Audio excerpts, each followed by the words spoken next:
Dalam bincang singkat dengan Pertapa Kandeng TV, Rianta menyampaikan kekacauan yang terjadi di dunia usaha dalam hal perizinan berusaha.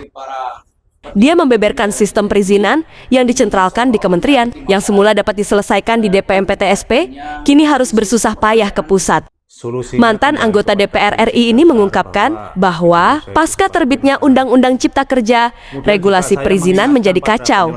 Akibatnya untuk mengurus izin hingga 2 tahun tidak selesai. Menurutnya, hal ini sangat menghambat dunia usaha. Agar disampaikan juga ke Presiden Prabowo bahwa beberapa waktu yang lalu sektor usaha ini menjadi kacau, khususnya yang berkaitan dengan perizinan-perizinan. Lah mestinya negara tidak boleh seperti itu.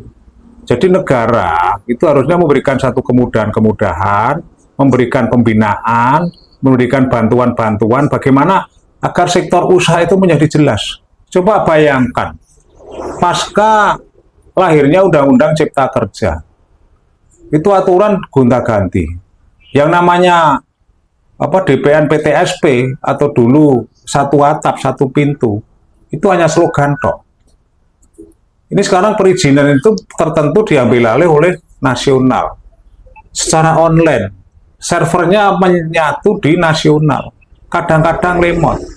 Bahkan ada beberapa izin itu yang sampai 2-3 tahun, 4 tahun tidak selesai. Karena faktor-faktor tadi adanya perubahan regulasi yang tidak jelas. Ini. Nah, seperti contoh yang berkaitan dengan izin tambang. Kemudian tafsir pemerataan tanah yang sebelum Presiden Prabowo dilantik, itu kan yang namanya pemerataan tanah selalu diganggu oleh oknum-oknum aparat. Kemudian ada pemerasan-pemerasan.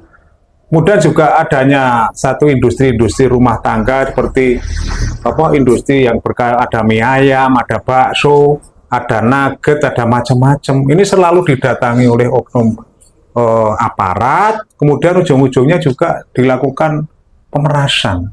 Ini yang harus disadari. Ini yang menjadi salah satu penghambat bagaimana kita membangun negara kesejahteraan.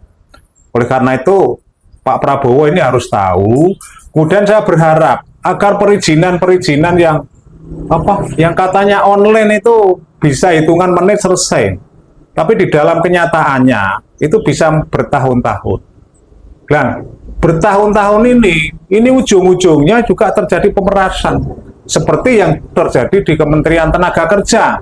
Coba bayangkan berkaitan dengan uji sertifikat kompetensi berkaitan dengan K3. Itu PNBP-nya itu hanya 270, tetapi di dalam praktek sampai ada teman saya kemarin 7 juta. Jadi punya sertifikat K3, dia sebagai asesor. Itu sampai habis 7 juta.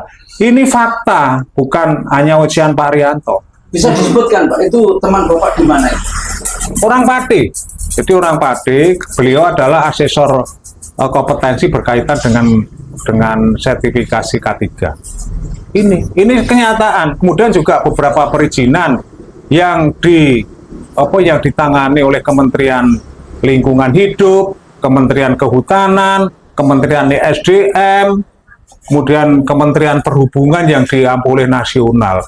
Ini sulit. Bahkan ketika itu di-upload oleh orang PTSP di kabupaten kota itu sulit. Tetapi kalau didatangi ke kementerian sektoral yang mengurusi izin itu baru selesai. Jadi saya punya satu contoh kasus, ini objek yang diizinkan itu di Gerobokan, itu melibatkan Perum Perhutani, juga melibatkan Kementerian Lingkungan Hidup Kehutanan. Itu berbulan-bulan. Ini berkaitan dengan tambang. Tambangnya secara yuridis sudah sah izinnya.